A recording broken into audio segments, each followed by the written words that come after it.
YouTube, it's your boy Show back with another video. Now today I want to do a final verdict on Gotham Knights. Now I've been talking about this game for a couple weeks.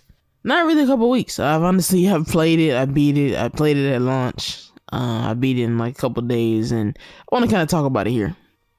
Now I'm gonna try to keep this as structured as possible, but this will be kind of just my general thoughts and feelings after finishing the game and playing it for a good amount of hours. Now I played this co-op all the way through, so this will basically be my rendition of the best possible version of this game. I think, if I'm being honest, I think this game thrives off of being co-op. At the end of the video, I'm gonna give it a score, and it's just what I think in general. But right off the back, man, we're gonna talk about characters. I actually love the characters in this. I love the little Easter eggs about like the emails and how different characters got sent different emails depending on whatever team they were based off of, and you know, I really like seeing all of that. I actually did really like the dialogue between all the different characters. I mean, to be honest, it actually felt like they were kind of the real Gotham Knights, like the real family.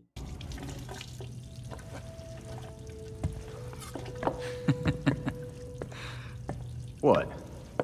I was just thinking of that time we all made dinner together, and Tim got tomato sauce all over Bruce and Babs. I don't remember that. What? No, you have to. It was the same year. You know what? Never mind. Dumb story anyway. Well, I could tell you a story. It's about being dead, then brought back to life by a pit of mind-altering goo. Hey, I didn't mean... I don't know what's worse. Having a chunk of my life taken away from me, or coming back to everyone thinking I'm gonna snap. I shouldn't have treated you like an outsider.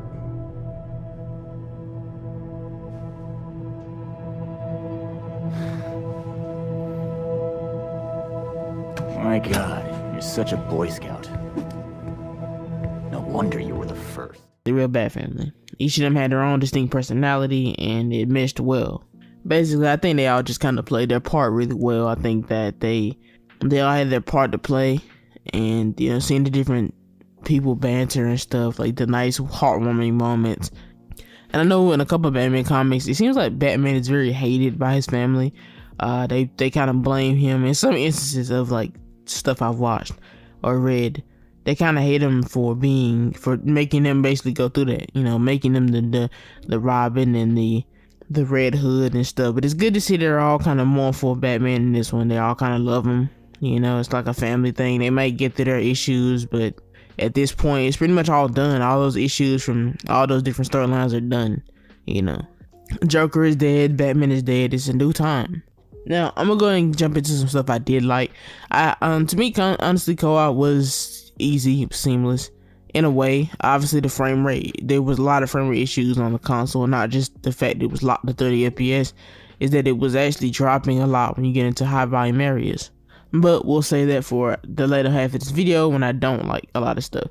But like I said, I like seamless co-op. The story to me was actually pretty good. I loved it.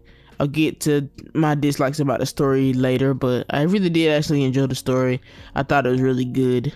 I like that they switched it up from the Arkham games. I mean, obviously, if it ain't broke, don't fix it. And I could definitely understand why they would decide to switch it up. You know, they wanted to try to do something different, try to do something with different characters. And to me, it just worked. It worked. I love the city. You know, the city. I love the score in the city at certain times. It was really fun to me just kind of zipping around Gotham City. There were a lot of these little, what they call premeditated crimes and stuff. The actual system in itself could get repetitive, but I actually really like farming those and doing those, because when you get to sort of like the end of the game, when you get to like level 30, you can actually collect legendary gear. Get like legendary gear, and you know, trying to grind for like the most OP collection of legendary gear was kind of fun for me. I like the bikes. I'll put more on that and what I don't like, but I did actually like the bikes and getting around the city. I like the night hill abilities. I thought it was really cool. I really disliked combat in the beginning, but as I started to really kind of flesh the characters out and make them as broken as they needed to be, like for instance, Robin was my favorite character, but he had the ways he could basically freeze enemies off of one hit. You know, if you built this character right, that was kind of cool. But it came towards the end of half of the game, so you didn't really get to see it that much. And after me just reiterating how, I really love the seamless co-op, I think I'll get into more of the actual bad reviews, like, because I do feel like this game was better overall than bad. I do think it's worth some money, obviously not $70. You know, we're gonna get into a lot of the bad things that I kind of hated with this game. Some of these are nitpicks, so just look out for that. Some of these are valid criticisms that I feel like really need to be addressed if they're gonna make a second game. All right, so one of the first many little things is that when you get into the game, you have to do like a knighthood quest. This is basically a quest to unlock your different styles of movement. For Robin, it's the orbital teleporter. For Nightwing, it's his little glider pack thing. For Batgirl, it's her wing gliders. And for Jason Todd, aka Red Hood, it's the Mystical Leap, which is basically him absorbing some juice from the Lazarus pit and then giving him powers. You know, I can look past that, but they could have gave Jason something else. But the thing I hate about this knighthood quest is that you had to do basic training for each character. For each character, you had to complete the quest over again. Now, most of the time, you're dealing with like new age systems. If you do a quest like that and it unlocks something for you, it unlocks it for all the characters. So this is not something that's just made in modern day gaming. This is not something you do in modern day gaming. So when I saw that, man, it kind of made me fall off a little bit. You know, like I said, I played co-op throughout the whole game. So basically what we decided to do was stick to two characters that we would have switched back and forth. I chose Robin and Nightwing, and the other person chose to have Batgirl and Red Hood. And we kind of just got through the game like that, and it was fun because I honestly didn't want to go and do the knighthood quest on all four characters. I just couldn't do it. Like I said, I actually do like doing the premeditated crimes, but the issue with doing them over and over again is that the fact that you have to do 10 of them for that quest for each character, that means 40 quests in all to unlock all knighthood abilities. It's kind of annoying.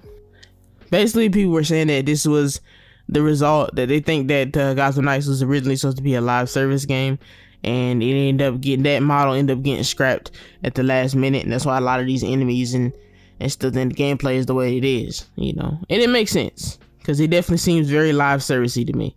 Now, I did forget to mention something like the suits is something that I actually like. I loved all the suits in this.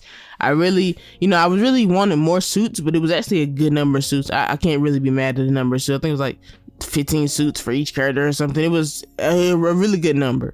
And then they had the DLC pack, which was, that's your own thing. That's however you feel about that. However you feel about that. To me, I didn't like it. Just add the suits to the game. Stop trying to make extra money. The game is already in a state where they don't know if they want to buy it. Don't add an extra pack that gives you this, deluxe edition that gives you extra costumes. It was cool, I guess. I actually did get the pack, for content purposes, but I never really even did anything with it.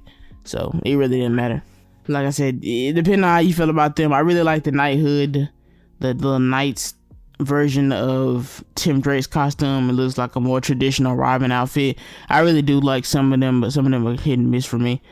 Speaking of suits though, one annoying thing obviously that can be fixed with like a small update is that you have an ability to transmog suits, which is something I really didn't expect them to do. I expected them to make you, because your armor actually is basically based off a style of a suit, basically. And, that's how you end up unlocking a lot of new suit styles, by crafting them and having them crafted so you can transmog them. Only issue I have with this is that the transmog seems a little bit weak in this game.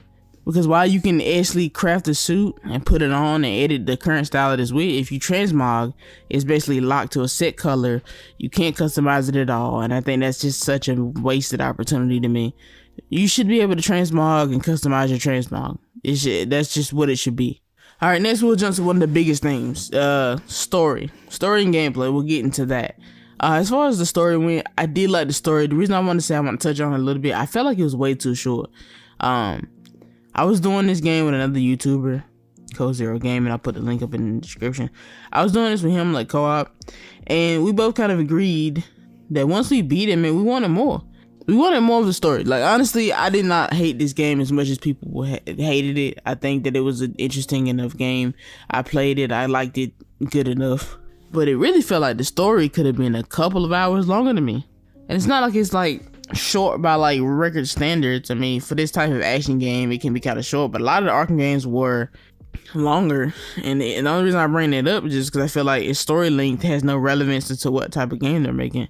Like, yes, I don't want to compare this to Arkham, because if you compare it to Arkham games, it's going to fail miserably and it's going to look like a bad game by comparison. If you just reckon it on its own merit, it's an okay game. That's why I look at something like the story length and I'm just like, I feel like I beat this in about like 6 to 8 hours. Obviously, I probably spent a little bit more time in it, but it was so short. Like, honestly, imagine playing like a Call of Duty like story mode or whatever. One of the ones that's not like long. Like a very short Call of Duty story mode. That's what it felt like for me. In the end, I just kind of wanted more. We'll make it to the end to see kind of like my spoiler talk about the story and how I felt about like the actual story as a whole. And I'll put that in the end. But next we got to get to gameplay. Gameplay for me was sort of a tricky monster. Because I did like gameplay. Like I didn't. I was kind of mixed on it, to be honest. When I first started playing, I was doing premeditated crimes. The reason why I hated doing meditated crimes is that it seemed like the enemies just had forever health. Like, yeah, they were annoying, but I mean, if you any Dark Souls player, you can pretty much start to read opponents' moves. They can get kind of challenging once they're all shooting at you at once, but it's all very manageable. Now, I played the game on hard all the way through, and it's not like a crazy difficulty, but it definitely does ramp up the difficulty enough for me to have an enjoyable time with it. Like, gameplay was cool. I mean, when I got to Robin and I got down one of his trees and stuff, which I ended up getting down later on in the game, and I realized how broken you can actually make characters. That's when the fun got for me. I got started having a lot of fun then. Once you can make a character so broken it doesn't even matter what the game throws at you, it's what makes it fun for me. So basically, once I started playing as Robin and I started noticing that a lot of his combos freeze enemies really quickly with like 2 taps of a button, I started being very strategic with that, and that actually allowed the gameplay to open up for me. It ended up being a lot more fun than I thought. Some of the enemies were annoyingly challenging, and not in the fact that they were just like really good AI and they was really good fighters. It's just they had a lot of gimmicks that really made it kind of annoying to deal with, but I kind of was okay with that. Combat in the beginning stages with no abilities was rough, but it got funner as time went on. I found a way to basically break all characters, and it made it interesting for me. And if we had to throw like graphics on the side, honestly, it did not look good. It ran at 30 frames per second. I wasn't really bothered at it, but it really needed to make one thing or promise 160 FPS patch to make a lot of the controversy go away. Because a lot of the issues with this game is the fact that people don't like it being 30 frames per second. You could definitely just like say I'm patching it later, and actually patching it later, and it would be a big help towards the game.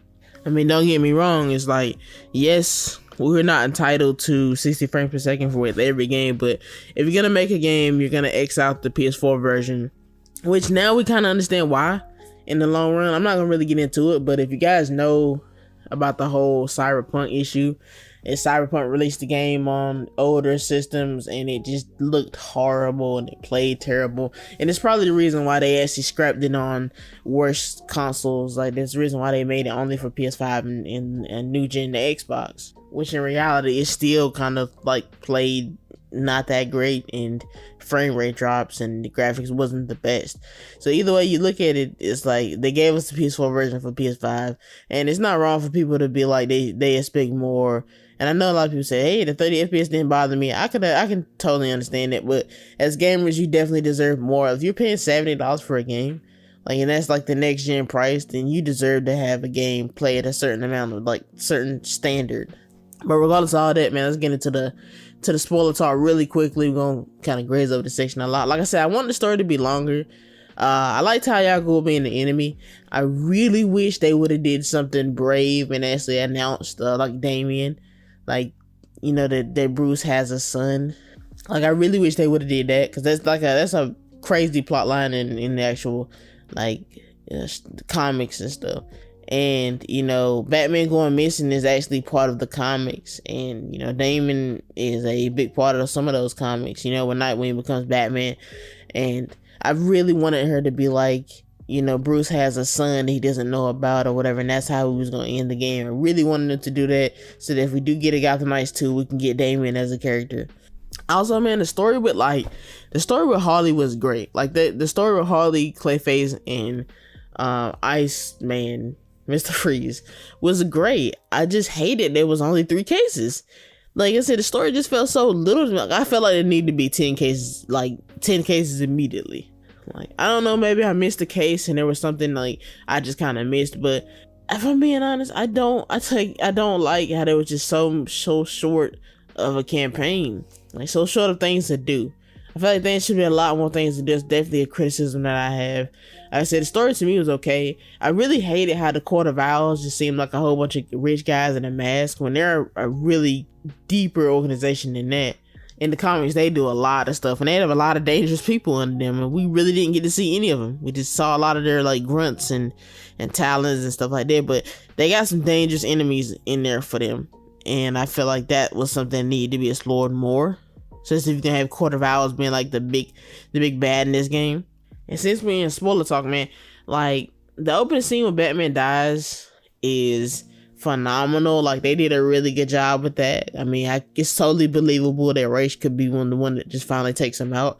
And also him coming back alive in the end was so predictable. When you found out they was trying to do stuff with the Lazarus Pit, you would be pretty much wise to think that they was gonna try to bring Bruce back or whatever. And as I'm watching it and I'm playing the game, I'm just telling my co-op partner basically like, I know they're gonna make him sacrifice himself for some reason, because the whole point of the game is that they need to look over Gotham now. They need to protect Gotham now. So it's like there's no point of having a raised out Bruce still alive. So he's gonna find some way to kill himself again. Me personally, man, I wouldn't mind, because he did crash himself into the Lazarus Pit. I really wouldn't mind like him being alive, and then we have another game with like Batman this time and then Damian, and they teaming up to face a lot of people. Because like I said, the Court of Owls and me were kind of disappointing. They just didn't really do anything. They were more annoying, if anything. The League of Shadows was dangerous enemies to fight, but once you got a tame on them, I really didn't care about them anymore. Like Talia was cool, and even Raised Out Batman was cool, but like I said, it just needed a little bit more fleshing out. I definitely needed more case files. It was obvious they wasn't trying to use a lot of the big villains from the other Arkham series. But if this game truly isn't connected, then you could really just use everybody, you know? I mean, obviously, if you want to keep Joker dead because he's Batman's ultimate enemy and that's just what that's going to be, then, you know, that makes sense. But to sit here and basically deny the fact that we just want to see, you know, some of these more interesting villains, and they're locked behind Arkham paywall, you know, where it's not paywall, but, you know, they're locked behind Arkham and they don't want to actually use them. It's stupid to me. But that's pretty much all I gotta say about this game. If I'm being honest, I do like the game. To me, it's a good 6 out of 10, and that means I like it. I like it more than average, but it's definitely 6 out of 10. Co-op was fire, but, you know, not enough stuff to do in the game. Story was too short, you know, frame rate was too icky. But I had a lot of fun personally. I just enjoyed playing it, and I would go play it again on New Game Plus probably. So with that being said, guys, thanks for watching, play, subscribe, and I'll see you guys next. 天が暮れるぞ